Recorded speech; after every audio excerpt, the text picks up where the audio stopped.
Right now, we are in Nepal. We just booked a helicopter. We're going to be going to Mount Everest tomorrow. দা ছোট ভাই তাকে নিয়ে সাম্প্রতিক সময়ে আলোচনায় এসেছে অনেক বিষয়গুলো।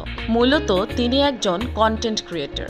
ইউটিউব এবং ফেসবুকে তার ভিডিও কন্টেন্ট সবচেয়ে বেশি এবং জনপ্রিয়তা অর্জন করেছে। প্রথম দিকে তিনি ফুড ব্লগিং শুরু করেন, কিন্তু তারপরে তিনি বিভিন্ন ধরনের সেবামূলক কাজ শুরু করেন। বিশেষ করে হঠাৎ করে সারপ্রাইজ গিফটগুলো তার দুর্দান্ত জনপ্রিয়তা অর্জন করেছে। এই তো কয়েকদিন আগে একজনকে গিফট করেন একটি বাইক, আবার আরেকজনকে গিফট করেন একটি সাইকেল। এছাড়াও তিনি নানা ধরনের ভ্রমণের ভিডিও তৈরি করে দেশ বিদেশে। যতদিন যাচ্ছে তার জনপ্রিয়তা তত বৃদ্ধি পাচ্ছে, এমনকি বর্তমান সময়ে তার জনপ্রিয়তা রয়েছে শীর্ষে। বেশ কয়েকবার তিনি শীর্ষস্থানীয় কন্টেন্ট ক্রিয়েটর হিসেবে পুরস্কার লাভ করেছে। বিশেষ করে ফুড ব্লগার হিসেবে বেশি জনপ্রিয়তা অর্জন করেছেন তিনি।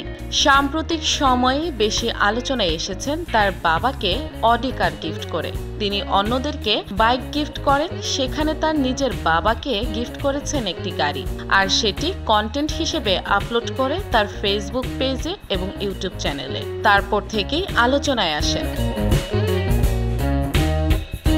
তিনি এত টাকা কোথায় পান এবং তার সত্যি এখান থেকে যে কন্টেন্ট তৈরি করে তার থেকে ইনকাম টাকা দিয়ে করা সম্ভব কিনা সে বিষয় নিয়ে ব্যাপক প্রশংসা করার ছিল প্রথম থেকে, কিন্তু এর মধ্যে একজন একটি ফেসবুকে পোস্ট করেন, আর সেই পোস্টের মাধ্যমে তিনি ব্যাপক সমালোচনায় শিকার হয়েছেন।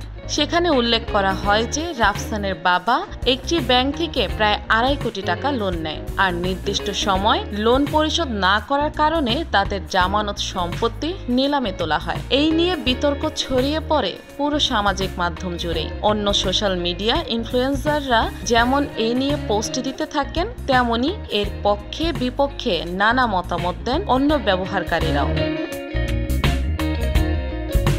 নিজের ব্যক্তিগত প্রোফাইলেও বিষয়টি ব্যাখ্যা করে পোস্ট দেন ইফতেখার রাফসান। আমি শুধু আমার পরিবারকে একটা গাড়ি উপহার দিয়ে চমকে দিতে চেয়েছি, কিন্তু আমি বুঝতে পারিনি যে এটা নিয়ে এত বিতর্ক তৈরি হবে এবং আমার পড়াশোনা বা কাজের নৈতিকতা নিয়ে প্রশ্ন উঠে যাবে। সেই পোস্টে তিনি আরও জানান যে তিনি এখনও শিক্ষার্থী এবং তাকে এই কন্টেন্ট তৈরির জন্য অনেক কষ্ট করতে হয়। কিন্তু যারা সোশ্যাল মিডিয়া ইনফ্লুয়েন্সার এবং কন্টেন্ট তৈরি করেন তাদেরকে দেখে আসলে কতটা প্রভাবিত হয় তরুণরা? রাফসান দা ছোট ভাই সময়ের আলোচিত কন্টেন্ট ক্রিয়েটর বা আধিও নির্মাতা। সেই সুবাদে হয়ে উঠেছেন একজন ইনফ্লুয়েন্সারও। কোনো না কোনো সামাজিক যোগাযোগ মাধ্যম ব্যবহার করেন, কিন্তু জেনজের এই তরুণকে চেনেন না এমন মানুষ খুব কমই আছেন। রাফসান দা ছোট ভাই পুরো নাম ইফতেখার রাফসান। 2014 সালে ইউটিউবে চ্যানেল তৈরি করেন এই তরুণ। সে সময় বয়সে ছোট ছিলেন, কিন্তু এখন 18,70,000 সাবস্ক্রাইবার নিয়ে তার চ্যানেলের পরিসর যেমন বেড়েছে, তেমনি কাজকর্মেও অনেক পরিণতি হয়ে উঠেছেন রাফসান। ইউটিউবিং শুরু করেন 2017 সালে। তার এক বন্ধুর আইডিয়াতে ফুড ব্লগিং শুরু করেন। 2017 সালে মাত্র 3টি ভিডিও করে 2 বছর একটি বিরতিতে চলে যান। ভিন্নধর্মী কন্টেন্ট ও নানা ঢঙের ফুড রিভিউর জন্য বিভিন্ন বয়সের মানুষ রাফসান দা ছোট ভাইকে পছন্দ করেন। ইন্ডিপেন্ডেন্ট ইউনিভার্সিটি থেকে 2020 সালে কম্পিউটার সায়েন্সে ব্যাচেলর সম্পন্ন করেছেন রাফসান। রাফসানের প্রথম দিককার ভিডিও দেখেই একটি মোবাইল ফোন অপারেটর কোম্পানি তাকে বিজ্ঞাপনে মডেল হওয়ার আমন্ত্রণ জানায়। এরপর ধীরে ধীরে মডেলিংয়ে নিয়মিত হন। এসব কাজ নিতান্তই শখ বা অভিজ্ঞতা অর্জনের জন্য করতে ভালোবাসেন তিনি। একই কথা অভিনয়ের ক্ষেত্রেও প্রযোজ্য। এমনকি বড় পর্দায় কাজ করার বেশ ইচ্ছে তার। বড় পর্দায় কাজ করার অভিজ্ঞতাটাও জীবনে একবার হলেও নিতে চান তিনি।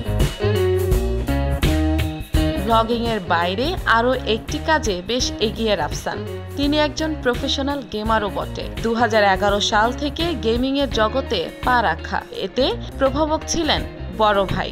অনলাইনের মাধ্যমে বিভিন্ন টুর্নামেন্টে অংশ নিয়েছেন তারা। দেশের বাইরেও গিয়েছেন টুর্নামেন্ট খেলতে। তবে বাবা মা এই ব্যাপারে শুরুতে খুব একটা সমর্থন দেননি। শুধু ফুড ব্লগিং করে ভিন্ন ভিন্ন খাবার উপস্থাপন নয়, অন্যরা যেন ভিন্ন ধাঁচের খাবারও উপভোগ করতে পারেন সেজন্য রাফসানরা চালু করেছেন হাবিবি রেস্টুরেন্ট। কয়েকটি শাখা ও ক্লাউড কিচেন রয়েছে। অনেকটা মধ্যপ্রাচ্যের জনপ্রিয় খাবারগুলোর আদলে সাজানো হয়েছে হাবিবির মেনু। এছাড়া দ্য কোকা-কোলা কোম্পানির ব্র্যান্ড অ্যাম্বাসাডর হিসেবে কাজ করেছেন রাফসান।